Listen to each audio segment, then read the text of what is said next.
Great, thank you so much. So I'm Franzi Roesner. I'm an associate professor at the University of Washington.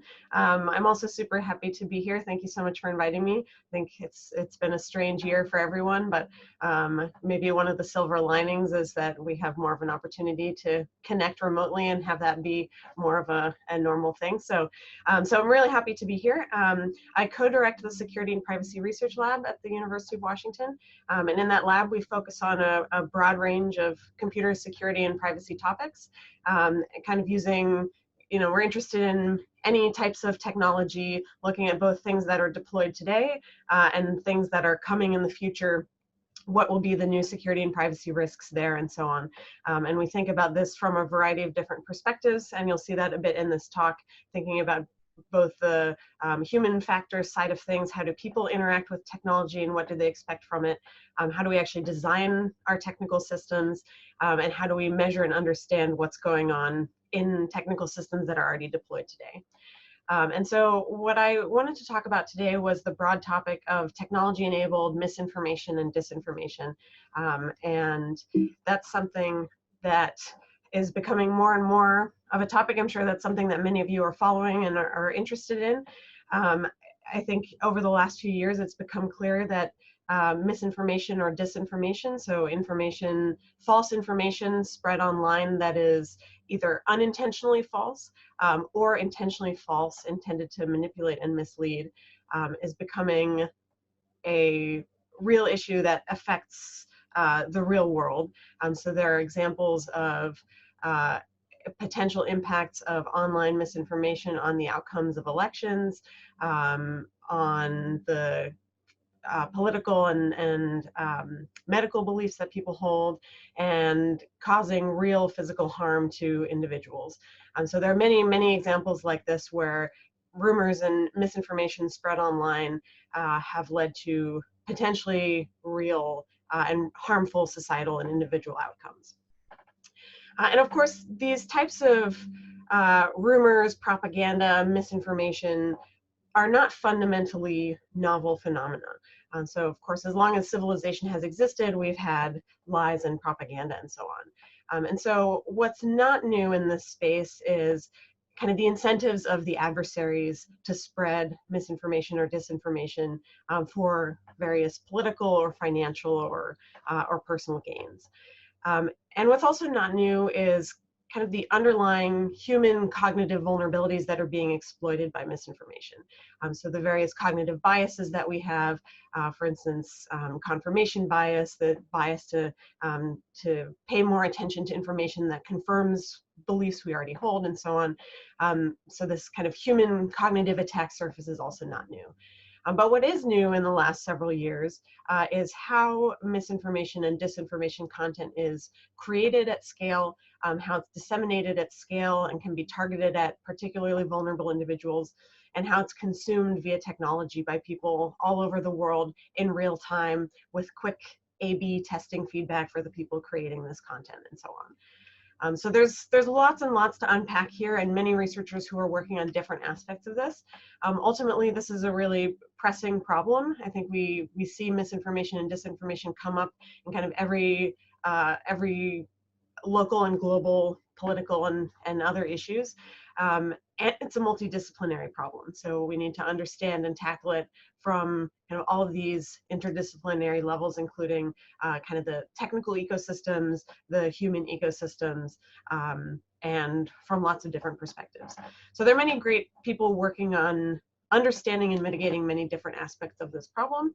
And so in this talk, I'll focus on a few examples of things that we've been working on, trying to understand both what the misinformation landscape looks like online today, and then also, especially from a research perspective, trying to anticipate what might future technology-enabled misinformation look like, that we can kind of see the precursors of now, but are not exactly facing yet. And so now we have the opportunity to still think about how we might prevent these dystopian futures from coming true. So in this talk in particular, I'll talk about kind of three different parts. Two are around understanding what things are like today. The first is about understanding people and how they interact with potential misinformation online on social media. And the second is understanding the role of online ads in spreading and supporting online misinformation. And then in the last part of the talk, I'll talk about this kind of future dystopian vision of what augmented reality technologies might mean for misinformation and disinformation. For most of the talk, I'll use the term misinformation. The big distinction between mis and disinformation is whether the false information was created or spread intentionally or unintentionally. For most of this talk, I'm not so concerned with what's the origin of the information, but thinking about what happens when false information reaches the user. So I'll often use the term misinformation, but you can keep in your mind kind of this whole spectrum of potential adversaries and adversarial motivations. I'm not sure exactly how this talk format works, but I definitely welcome questions throughout the talk and afterwards. So feel free to interrupt me if there's anything to clarify or chat more about as we go. So I'll start with this first part, which is understanding how do people interact with potential misinformation on social media. So a few years ago, there was some data showing that 67% of Americans get some of their news on social media, so on platforms like Facebook and Twitter in particular. This was a few years ago, so this stat might be a little bit different, but I imagine it's only higher at this point, and also expanded to other social media platforms. So this is a huge source of how people disseminate and consume information. And so, of course, there's a lot of interest in understanding how do people actually engage with this information. Facebook has moved in its lifetime from being a social platform where people shared things about their personal lives to something where people really engage with a lot of current events. So we had, from our perspective, thinking a lot about how do people interact with information and platforms online. A number of research questions about what do people do when they're scrolling through their Facebook and Twitter feeds and they see a post that might be false. How do they interact with those posts? How do they investigate those posts? If they choose not to investigate those posts, why not? And then ultimately, the social media platforms here have a role in how they are designed, the various affordances they have, so the ways that the platform designs drive user behaviors, or the misinformation-specific interventions that these platforms have designed. So what are the role of all these platform designs? What is the role of these platform designs in people's investigations? There are different places kind of in the misinformation dissemination spectrum where you might deploy mitigations, and one of those is at this user interface level. So we're not the first to ask these types of research questions, and so we're building on and expanding on prior work that has also looked at this in different contexts. But one of the things that we found a bit missing in prior work was kind of the setup of how user behaviors were studied. So often studies, it's challenging to study things with real misinformation, so often studies focus on how people interact with sort of a researcher-created misinformation account and so on. So we wanted to design a study that keeps the setup as close as possible to what people actually do when they're interacting with their own feeds, but inject some misinformation into that and kind of see as organically as possible how they interact with that and what they do. So let me describe the setup of our study a little bit. This was a qualitative user study with 25 participants in the Seattle area that we met in person. At the time, that was something that you could do. And we wanted to observe them interacting with their own real social media feeds. So we started out with some semi-structured interviews just generally about how they use social media. We recruited participants who regularly use Facebook and Twitter, in part for news consumption. And then we had them actually scroll through their actual social media feeds while we observed and asked them to talk through what they were doing, their evaluations of the posts that they were seeing, and what they might do if we weren't watching. Because we wanted to see how they interacted with potential misinformation posts, we needed there to be misinformation posts on their feeds that we knew we had ground truth were false posts. So we actually visually modified their feeds using a browser extension we had them install, or they used our laptop to do the study. And I'll talk a bit more about how that worked in just a moment. And then we did some exit interviews more generally about their experiences with misinformation.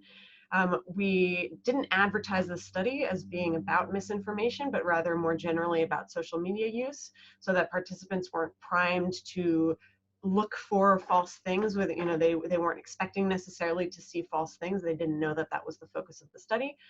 So after the scrolling portion of the study, we asked them more specifically about those things, and also debriefed them about the true nature of the study and the misinformation posts that they had seen during the course of the interview. So let me talk a little bit more about how we actually modified their feeds. So we had a browser extension that injected misinformation content into their feeds. It didn't really inject it in the sense of, you know, modifying their Facebook account, but rather it visually overlaid it on top of their view of their feed for the duration of the study. So they still saw kind of we took original posts that were on their Facebook or Twitter feeds, and we kept the original person who had posted that post, so that there was some sort of grounding to their actual social network rather than some researcher created account that they would assess differently. And then we took the content of the post and replaced it using the browser extension with one of a set of known misinformation stories that we had collected from various sources and that were debunked through Snopes.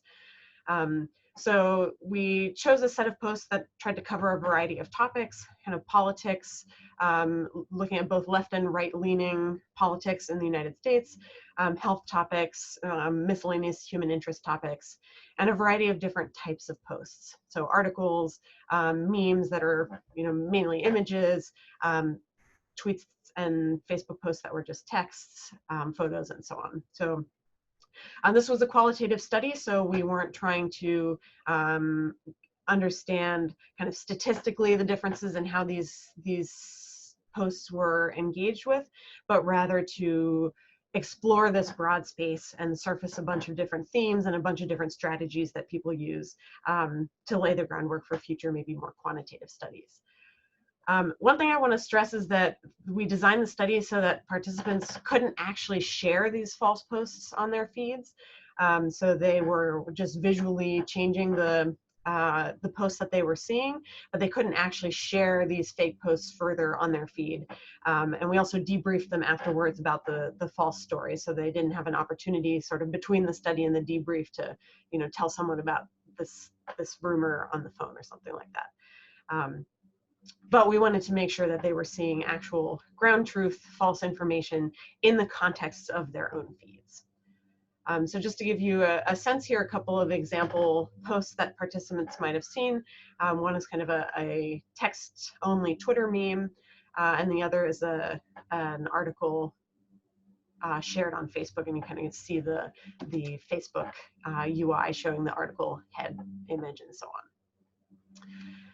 on. So the biggest outcome of this study, so we had these 25 participants and observed all of these different ways that they interacted with these different posts, as well as with other posts that happened to be in their feed at the time. And that allowed us to kind of map out essentially this flow chart of what people do when they see a post on social media. So when they see a post, it could be a known misinformation post known to us as researchers or some other post. There's kind of a set of things that we observe people do. One is to choose to ignore that post entirely. And I'll talk a little bit more about that in a moment. Another is to have some sense of skepticism about the post, to think like something doesn't seem quite right about this. And so we were really interested in what are the reasons that people choose to be skeptical, and what do they then do? Sometimes they then still chose to do nothing for various reasons, or they chose to further investigate that post. And then this last branch on the right here is kind of the one that we are most concerned about, which is the one that people take the post at face value. So they just believe the post, they aren't skeptical of it. And then in some cases, they even tried to like or share that post further. So in our paper, we kind of walk through all of this whole flow chart. For the purposes of today's talk, I'll just give you a few highlights of things and participant quotes that we thought were particularly illuminating. So on the side of choosing to ignore posts, so this is something, maybe you experience this from your own Facebook or Twitter scrolling. There are a lot of things that you just scroll through. Often it's because the post is just going to take too long to engage with. Somebody wrote a really long essay, and that's not what you were going to Facebook for right now. You don't have time to read this long essay. People also made judgments based on the likes and shares that others had done of those posts, so kind of the stats of the posts that had lots of engagement already would actually draw their attention as a signal that there's something more interesting here. One thing that I found interesting, in our lab, we've done a lot of work studying ads in the past, and I'll talk a little bit more about that ongoing work in the next section of the talk. But I was a bit surprised to see just how strong of a mental model participants had about ads. So they'd often quickly identify something as an ad, and in fact, some of our misinformation posts that our extension inserted ended up showing up as though they were ads. And so our participants very quickly labeled those as ads in their minds and then chose not to engage with them further. Or other reasons that they might not be relevant. Like we had this, I showed on the previous slide, this example of a story about Canada, and so participants might say, this is about Canada, it's not relevant to me, I'm not going to read further. This may not come as a surprise, but something that we see used a lot by both legitimate content creators and misinformation content creators is to optimize content that is particularly catchy or particularly driving of engagement.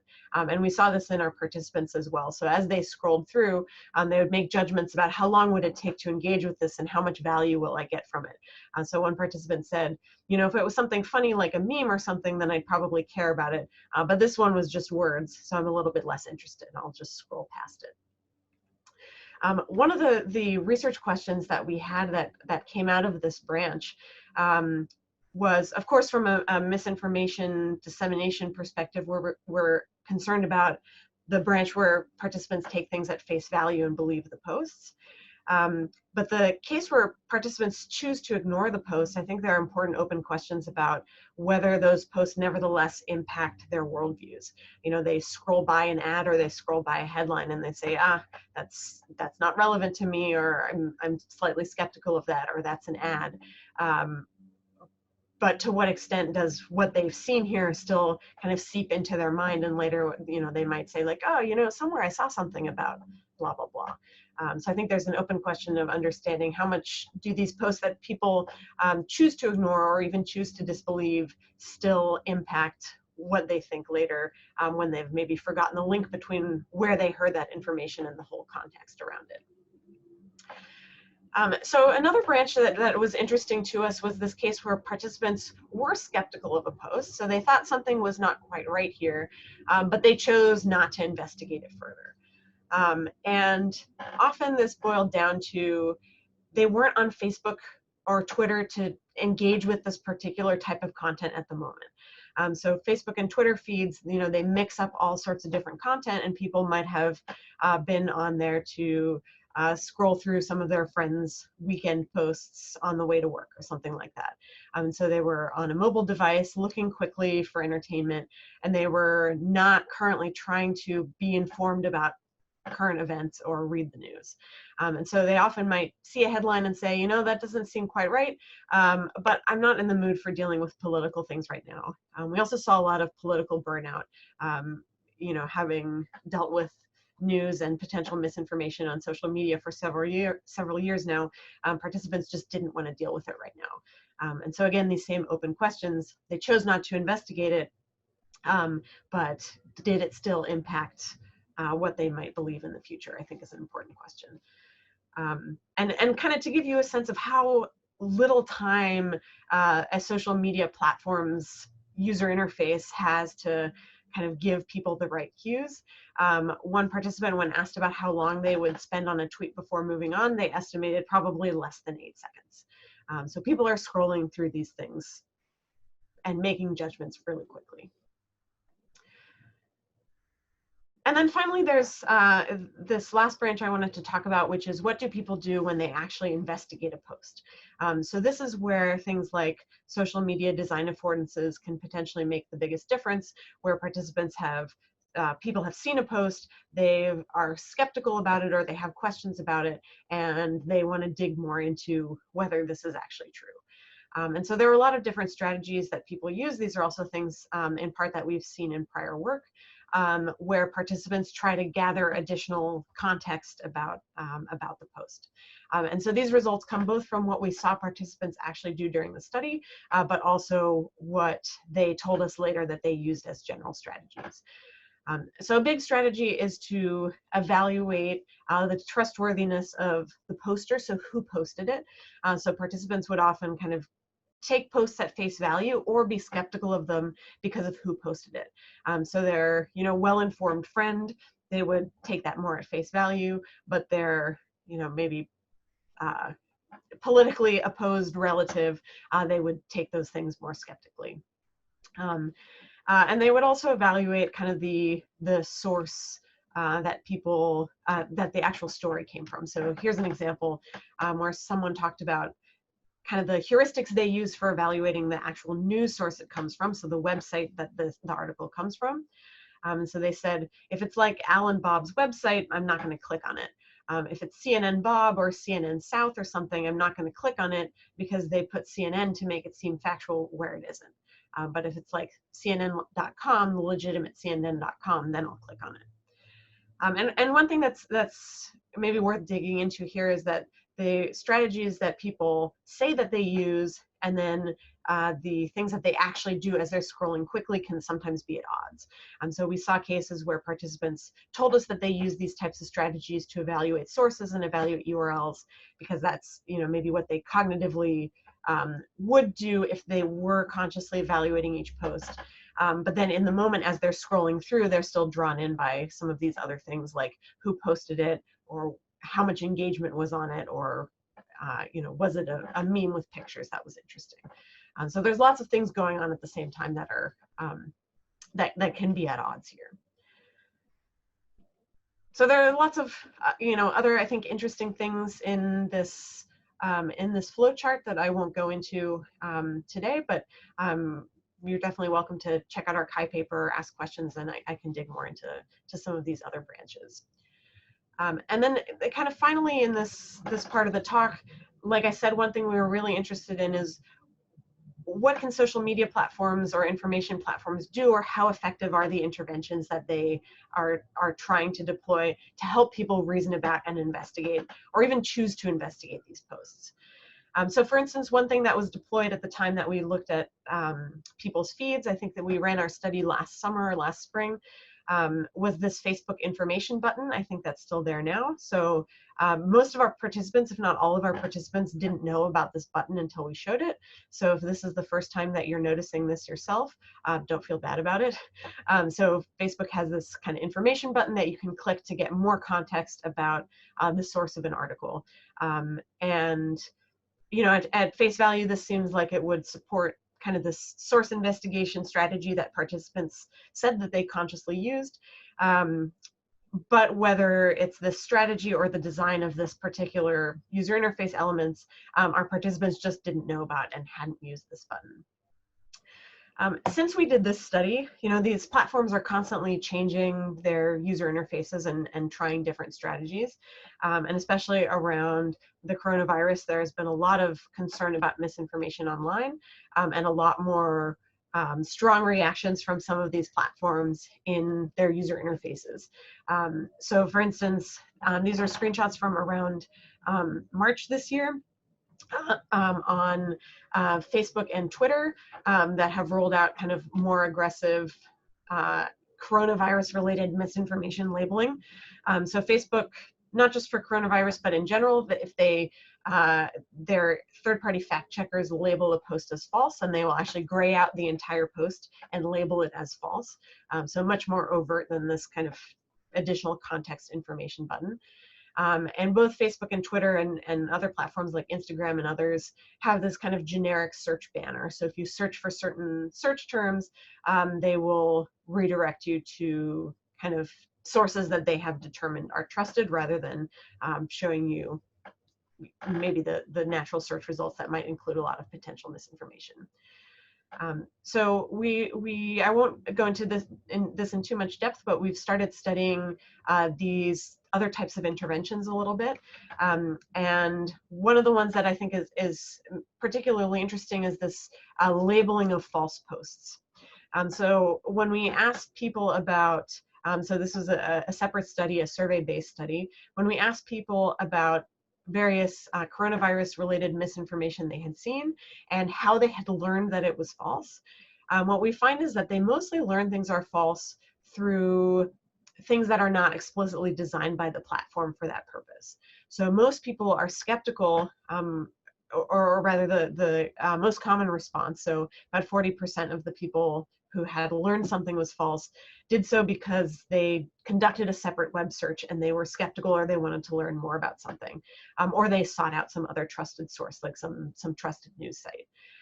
Only a small minority of people that we asked, so under 5%, actually found out that something was false from a social media platform label, something like this false information post. But still, we think there's hope for these post-specific interventions. It could be that, the things that are labeled are, there's more opportunity to label more things in this way. I think it's a tricky space to figure out what to label and where to draw the line. But when we ask participants about kind of how helpful they find these interventions and how often they clicked on them and engaged with them, we see that the post-specific interventions, like this false information label, is rated as a lot more helpful, so statistically significantly more helpful, and that people engage with it a lot more than they do these generic banners. So these, going back to this last slide, on the bottom right here, this generic search banner, people are aware of it, but the majority of people don't actually click on it.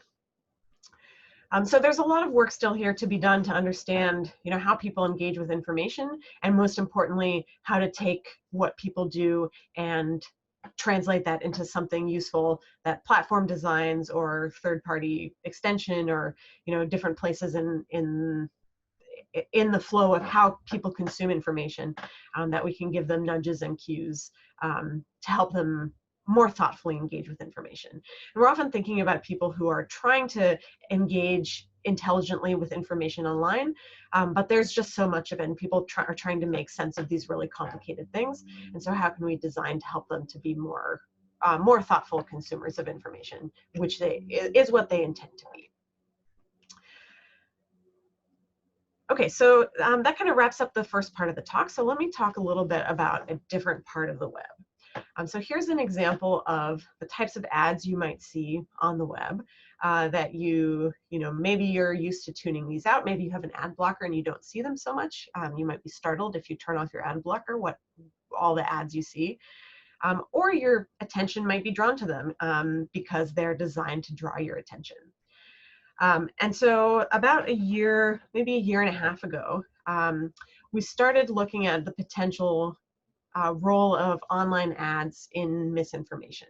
So how do online ads spread misinformation, and how do online ads financially support misinformation sites?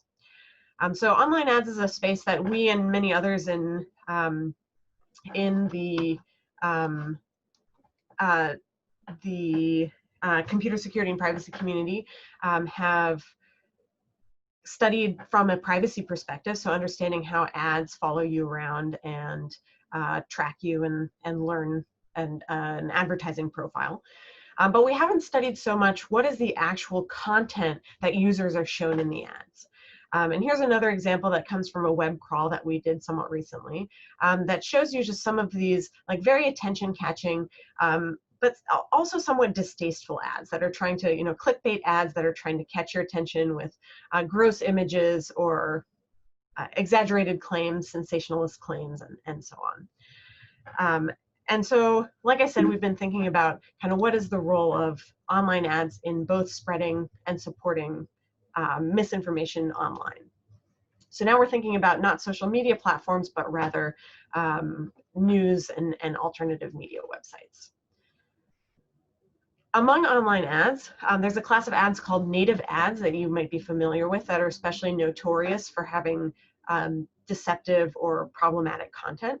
And they're also designed to be deceptive. So they're designed to look like the first party content of the web page that they're on.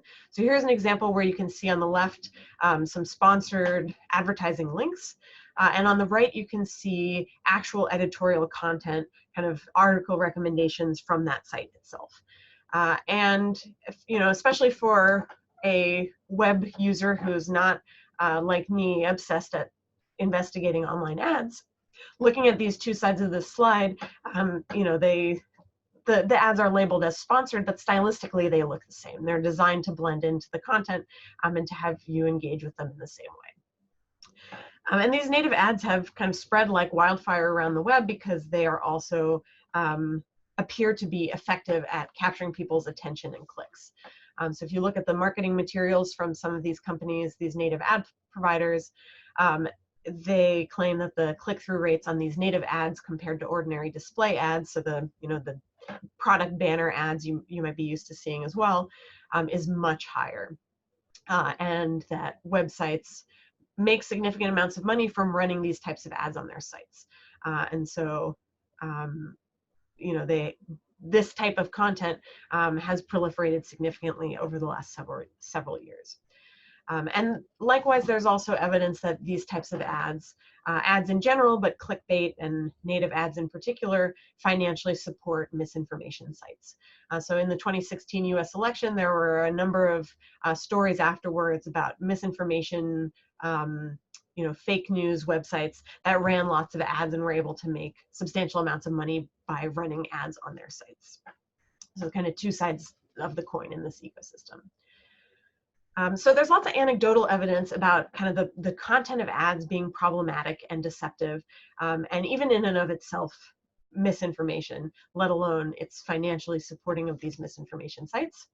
And so one recent research effort that we've started pursuing is to really understand systematically and scientifically the spread of potentially problematic content on the web. So in a recent paper at the Consumer Protection Workshop, we presented some data from a large crawl of ads. So we've built a web crawler that crawls ads on different types of sites, and then allows us to actually manually qualitatively code these ads. So we crawled a bunch of ads on different sites, and then we looked in particular for this paper at a sample of ads on the most popular 100 real news sites, the most popular 100 known misinformation sites. So we aggregated a list of known misinformation sites from prior work. And we also looked at, so those misinformation sites are not as popular as kind of those mainstream news sites. So we also looked at a data set of news sites that were spread in similar popularity to those misinformation sites. So we could compare the ads we see on these different types of sites and rule out site popularity as a potential variable. So we looked at a huge number of ads here, and we looked at the content of those ads. So this is, kind of going into this, eventually, we're working towards being able to classify these ads more in an automated way. But initially we had to answer this question, and we're in fact still working on answering this question of what is even a problematic ad. And you might have been wondering that already as I've been talking about these ads. So a lot of the work we did was kind of follow a qualitative analysis process to look at a huge number of ads, not just for that paper, but also in preliminary data analysis, and develop a code book of different types of themes we saw in ads. So to give you a couple of examples, if we think about kind of what we call benign ads or non-problematic ads, if you don't like ads, you might not love seeing these ads either, but they're not kind of fundamentally breaking the contract of what we expect an ad to be. So they're kind of well-disclosed product and service ads, well-disclosed political campaigns, things like that. So they're, you may not like what's being advertised, but the method by which it's being advertised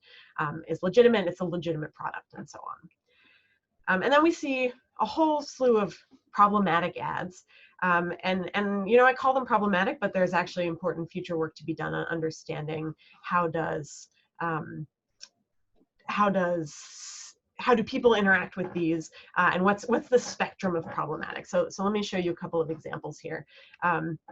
We have content farms, so you may have clicked on these before. So this is often an ad that is sort of clickbaity. There's something, you know, it's a shocking story. You really want to find out what happens next, and you click on it, and it takes you to a page that doesn't actually have a lot of content, but just a whole bunch more ads. So these are just kind of money-making schemes. We also see a lot of advertorials. So these are ads that seem to be leading to objective websites, objective articles evaluating a product or providing information about something. But as you read the page, it turns more and more into some sort of pitch, and often at the end it asks for your credit card number. We also see kind of various types of sketchy seeming investment pitches. Kind of maybe more clearly problematic, we also see potentially unwanted software downloads.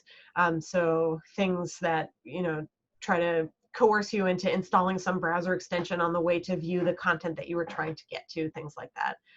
And we see also some outright scams, so medical supplement scams and things like that. So one of the questions that we're looking at in future work is trying to understand the spectrum of problematic. So if you're thinking about you know, regulatory agencies like the Federal Trade Commission in the United States, or even the ad providers themselves, a question you might have is, you know, where do you draw the line? What is distasteful content and what is actually problematic, misleading content? And so some things are, you know, malware downloads are maybe clearly on one side, content farms are maybe annoying, but on the other side, but you know, we're trying to understand kind of what are the harms that are brought to people through maybe the time that they spend on these sites, and that the money that is inadvertently made there. But for the purposes of this initial work, we were really interested in, you know, first of all, mapping out the space of potentially problematic ads, and then understanding who is serving them and where are they appearing on the web. So if we look at which ad platforms serve these ads, part of our crawling infrastructure collected a bunch of metadata about each ad, you know, the third parties that were involved in serving it and so on, and then we can classify those into the different ad platforms. And the biggest difference that we see in our data is that these various native ad providers that create these ads that are meant to blend into to the first party pages are the main culprits for serving this type of potentially problematic content. So here, for instance, we see, if we look just at the raw number of problematic ads that we saw in our data set, the purple bars here are kind of more traditional display ads, display ad platforms, and the orange bars are these native ad platforms. And you can see that the native ad platforms serve kind of the bulk of, just in raw numbers, of problematic ads. We do see a lot of problematic ads also on Google, which is partly the result of, you know, most of the ads that we see served in general. Google serves a lot of ads, so it's maybe not surprising that they also serve a number of problematic ads. But it also raises interesting questions about kind of what are the ad platform policies, and where are the lines in those policies about what is problematic and how do we evaluate that. But if we look at kind of so this is the raw number of ads. If we look at, you know, for all the ads served by a given ad platform, what fraction of them is bad?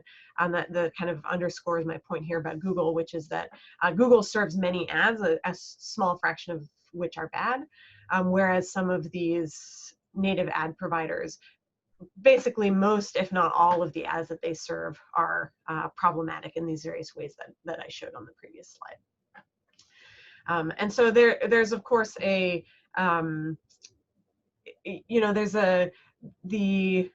websites that serve these ads are often choosing to have relationships with different ad providers, and different types of sites might choose different ad providers.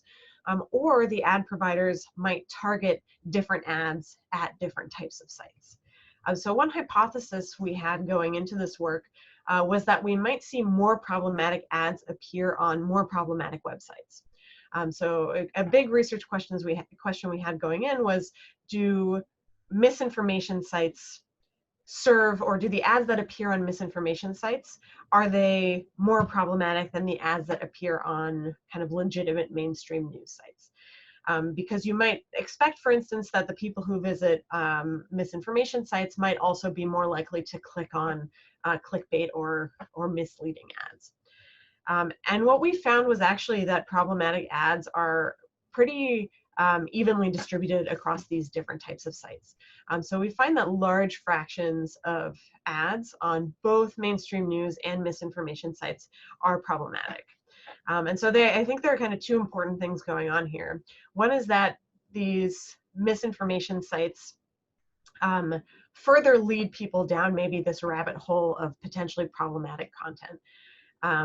But the other is that the news sites themselves also include this type of problematic and misleading content. The concerns there, from an information integrity perspective, might even be worse, in that people who have sought out these trusted sources, they've sought out CNN, maybe to use the example from the participant in the earlier study. They might attribute some of the trust that they have for this site that they've chosen to go to the other content that's embedded on that site that is an ad, but they can't distinguish from the other content on the page. One thing I'll note is that while we kind of see evidence that both misinformation and mainstream news sites contain problematic ads, those ads are not actually evenly distributed across all of these different pages. So some sites run many problematic ads and some sites don't run any at all. So for instance, if we look just at the top 100 news sites, we find that about 43 of them serve some problematic ads, and 54 of them serve no problematic ads. So all these problematic ads that we're seeing are kind of concentrated on certain pages. And so there's a lot more investigation to do here in terms of where are these ads appearing. And I'm particularly interested in the targeting of these ads. So the way we collected our data here was with a web crawler and a web crawling methodology that tried to minimize differences between potential browsing profiles. So we were always kind of seeing, the ad platform was seeing us as the same user roughly all the time, to minimize the impact of kind of profile-based versus site-based targeting. But I think there are a lot of really interesting questions here about whether people who are more vulnerable to certain types of misinformation or misleading content or problematic ads, whether the ad ecosystem essentially exploits them more by further targeting this type of content at them. So in some sense, this is initial work that we've done, and there are a lot more questions here that we are looking at answering, kind of understanding this broader ecosystem. But I think maybe the bottom line of why this is interesting to me is that in the security community, we've thought a lot about kind of the privacy implications of ads, and not so much, and maybe the way that they can spread malware and other kind of explicit traditional attacks like that. There's this huge gray area of problematic content, or what you might call dark patterns, if that's a term you're familiar with, that is part of this information ecosystem that people are consuming. And I think it's really important that we understand kind of this side of it as well, and not just explicitly shared content on social media. And that's in part because this ad ecosystem, it underpins the financial model of the web. And so it's not just going to go away. And because it has, kind of drawing on the prior privacy work, it has a lot of power in terms of targeting people and optimizing how this information is disseminated. This is a perfect time to get a spam call. I feel like that's a there's some metaphor there. In any case, let me move on here in these last 15 minutes or so to the third part of the talk. So I'm going to leave behind these platforms that we're using today. So we've talked about social media and the web at large, and clearly there's a lot going on there and a lot more to understand. But let me move on to thinking about what things might look like in the future. And so let me talk a little bit about augmented reality and where technology is going there. So when I say augmented reality, we're thinking about technologies that overlay some sort of digital content on your perception of the physical world. So that might be through a smartphone. There's lots of examples of, some of you may be or have been Pokemon Go players. There are lots of examples of smartphone apps that will modify the video of your real world to add Pokemon or let you see, what that armchair might look like in your actual home, or do real-time in-image translation. We also see, kind of at the cutting edge of these technologies, commercially available heads-up displays, so things like the Microsoft HoloLens. Google Glass was one from, maybe 5 or 8 years ago at this point. But various companies are actively working on kind of bringing the technology really to the cutting edge here to allow you to see the physical world, but to see visual or audio content, or maybe in the future even haptic feedback, overlaid on your perception of the physical world in real time.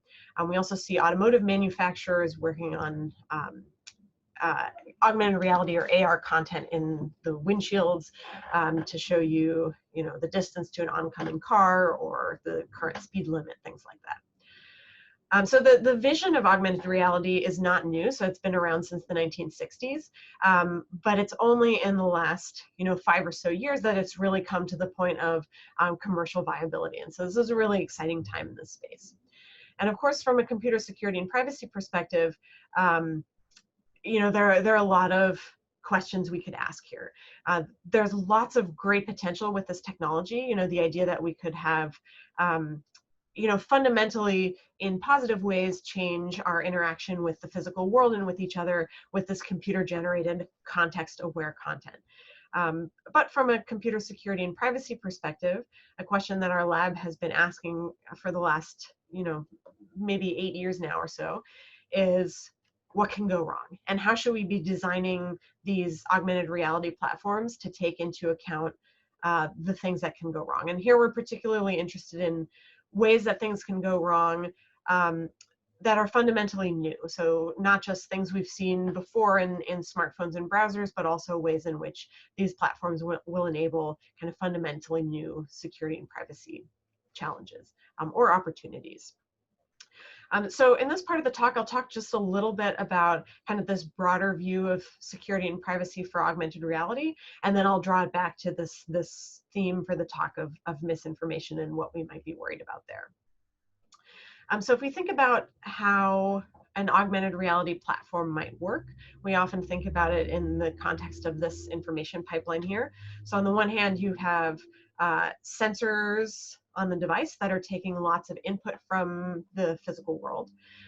And that's kind of fundamentally necessary for many AR applications because they need to understand where you are, what you're seeing, and in order to be able to recognize it and show you contextual digital content overlaid on top of it.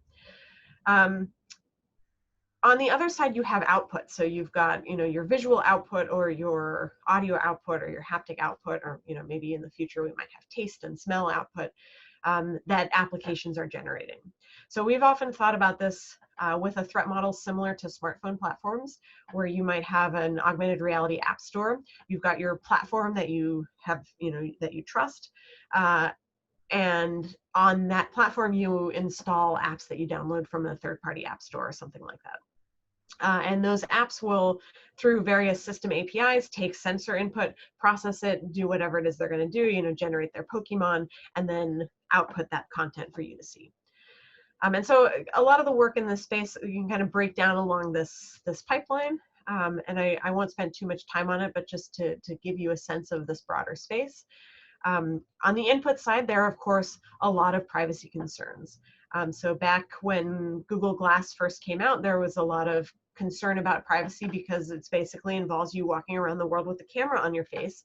And so there were some bars in Seattle, for instance, that, whether out of a PR stunt or legitimate privacy concerns, or probably both, banned Google Glass from their premises. And it's, these things are it's fundamentally different than smartphone platforms, where we certainly have privacy concerns and a lot to learn from there. But if I walk around the world holding up my phone camera, that would be strange. But these AR platforms kind of fundamentally rely on continuous long-term access to sensor data to even do what they want to do. And so it's a hard design challenge to figure out how to balance both these functionality needs and the legitimate privacy concerns of having constant sensor data collection. So there's been a set of work thinking about how do we design the system APIs to minimize sensor data that applications get, so you can sort of filter raw input, and rather than giving, for instance, the raw video feed to all of these applications, you can filter that to just the features maybe that those applications need. Like maybe they need to know where the walls are to place, virtual art on the walls, but they don't need to get the raw video feed. What's particularly interesting to me in the augmented reality space, though, and particularly related to this misinformation theme, is more on the other side of this pipeline, so the output side. So here we have applications that will focus on visual content, but you can also think about audio or other content, that are generating content for you to see, not just in a constrained display like your desktop screen or your phone, but overlaid on your view of the physical world as you're interacting with it. And so you can, you start to imagine how these things might go wrong. We might end up in a world like this, where we kind of take this is a great kind of dystopian future AR video called Hyper Reality. I put the link there if you haven't seen it before. It's worth a watch. But you can kind of imagine these problematic ads that I showed in the previous part of the talk, and imagine that now you see those plastered all over your view of the physical world, and they're targeted at you, and you and the person next to you see different ads in different places, and so on. And it starts to become not the augmented reality ideal future that we imagine. So one set of work that we've done in our lab is thinking about, what's the set of things that can go wrong with augmented reality output, and how can we design the platform to mitigate these types of concerns? So let me walk you through a couple of types of security concerns that we looked at in prior work, and I'll do it with an example of an augmented reality windshield, so you can see that here. So imagine that you install a malicious application from an augmented reality app store, or even just a buggy application. What are the things that can go wrong that are, kind of fundamentally different from what can go wrong in prior platforms, especially because of its integration with the physical world? So the first is that you might have an application that obscures or modifies another application's virtual content. So this is maybe more similar to what we might see on the web, like clickjacking attacks today, but embedded in your view of the physical world. So you might have an app that obscures the speedometer app's output. But then when it starts to get really interesting is this integration with the physical world. So you might have applications that try to obscure or change real world content. So prevent you from seeing oncoming cars, or change the sign on the road, or prevent you from seeing pedestrians, and so on. And this sounds a little bit futuristic, but maybe 5 years or so ago, we actually saw a demo of an augmented reality windshield, and I remember thinking before that, like, we're just paranoid security people thinking about how we're going to change what the real world looks like. You're going to be able to tell the difference. And I was actually really startled by how good, even at that time, the technology was. And of course, for many of the legitimate applications, a big push is to make virtual content look more and more realistic, and allow the way that your eye focuses and so on to be more and more like as if you were looking at a real object. And then finally, we have this class of kind of physiological attacks. And here's where the realism of the content might not even matter. So for instance, if you're scared of spiders, you might want to just close your eyes for the next animation. But if you're driving along and your buggy or malicious app creates a spider on your windshield scurrying across, it doesn't need to look that realistic. The reaction you might have to it in that moment might short circuit your conscious evaluation of, like, was that a virtual spider or a real spider? So I think maybe you can start to see the link between this work and the concerns about misinformation. One of the things that so in understanding these challenges, we can then also think about how to mitigate them. So I won't go into that much in this talk, but likewise, we can think about what should the platform's API be for displaying content, so applications can't just display whatever they want there. And let me skip this part in the interest of time. So the last thing I wanted to share here was another user study where we actually tried to understand what are people's interactions with each other, with two people, their interactions and concerns while using augmented reality devices. So the slide I skipped talked a bit about the fact that we won't be using augmented reality in isolation, but actually multiple people will have augmented reality platforms. We'll both be wearing headsets and we may see different things. We may be able to generate content that we can see each other. So the adversaries might not be just malicious applications, but also other people, other users that you're interacting with. So this was a study that we did a few years ago where we brought pairs of people in to use two people, each person used one HoloLens, and then they interacted with each other and kind of did some brainstorming about things that might go wrong. And so there were a lot of results from this study. I won't go through them all, but I wanted to highlight just a few quotes that kind of illustrate this connection with misinformation, kind of the deceptive content that is now not just on your computer screen, but integrated into your view of the physical world. So one of the first things that people always do when they do this study, and I've seen this over and over again, not just in this study, but whenever anybody tries out a new augmented reality device, the first thing they do is they start to put things on top of each other. And I've even seen, like lawyers do this. It's just, we can't help ourselves.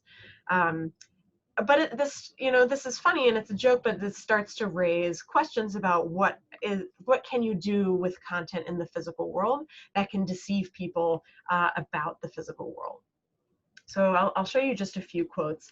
One was similar to this spider example that I showed you. So these are things that our participants surfaced and they themselves were concerned about after, for the very first time, interacting with one of these platforms. So we've recruited people who had no prior experience with HoloLens or similar platforms.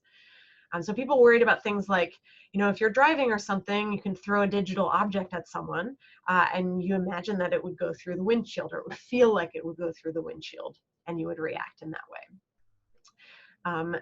There was also a lot of concern about, deception about what people look like. Can you change somebody? Like you're looking at somebody and you can change what they look like. Or other ways of deceiving people about the real world. So here's another example, something that someone might do to mess with somebody else. I'd probably put something like one of the holograms, as the virtual content, something boring and innocuous, on top of something like their real car keys or their wallet. I imagine it's kind of like there's physical clutter and you wouldn't look underneath it. So even after one exposure to the HoloLens, these participants were starting to think about ways that they or others could use virtual content to deceive each other about the physical world. I've got one last example that I wanted to share here. So participants started thinking about how it would be difficult to distinguish what's real and what's fake. So here's another similar deceptive content example where the first participant says, it's going to get really interesting when it's hard to distinguish real versus fake. Like if you're walking down the street and there's an open manhole cover in front of you, will you think it's the real thing? And I think this next part of the quote puts another twist on it, which is, or maybe there is a real manhole cover in front of you and you think it's fake and you don't need to actually dodge it. So this is starting to speak to kind of this blurring of the real and the virtual. That's not just about tricking you with virtual content, but how your brain will adapt and start to maybe assume things are virtual that aren't. One of the things that we were really surprised by is that even though the HoloLens is by no means perfect technology, it's got, if you've used it before, it's got kind of a limited field of view.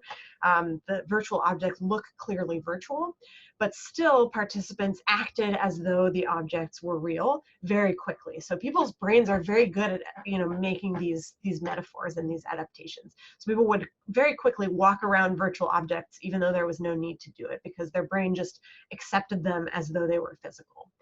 And so this kind of brings us full circle. I think this is what is really fundamentally new and scary to me about these technologies, and combined with this trend of online misinformation, is that it's not just misinformation that in the form of text articles or images that we scroll through on social media, but misinformation that is embedded in our view of the physical world, that our brains accept as real, maybe before we've even had a chance to consciously evaluate it.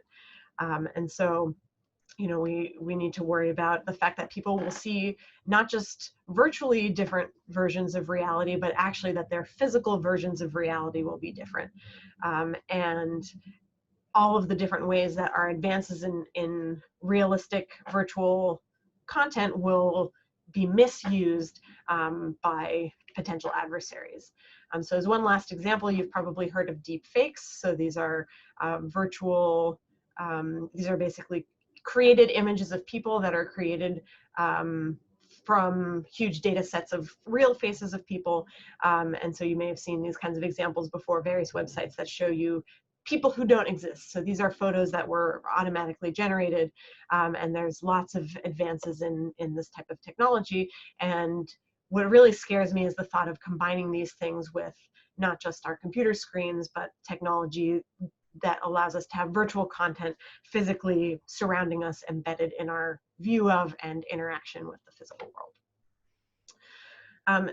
So let me stop there, and maybe we'll have time for a couple of questions. I think, I've talked about, there's lots more research going on in this broad space, and lots of open questions. But I think fundamentally, it's important that we understand both what the misinformation landscape looks like today, both on the user side and on the ecosystem side, so we can understand how to best change that ecosystem, and also to anticipate where things will go, so that we can try to address these issues before the technologies are already widespread, and we're all seeing deep fakes, surrounding us in our physical world.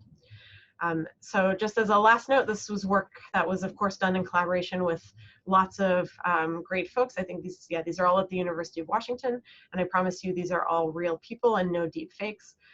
So thanks a lot to these collaborators on these various projects. And I will stop there and hopefully have a bit of time for some questions. Thank you.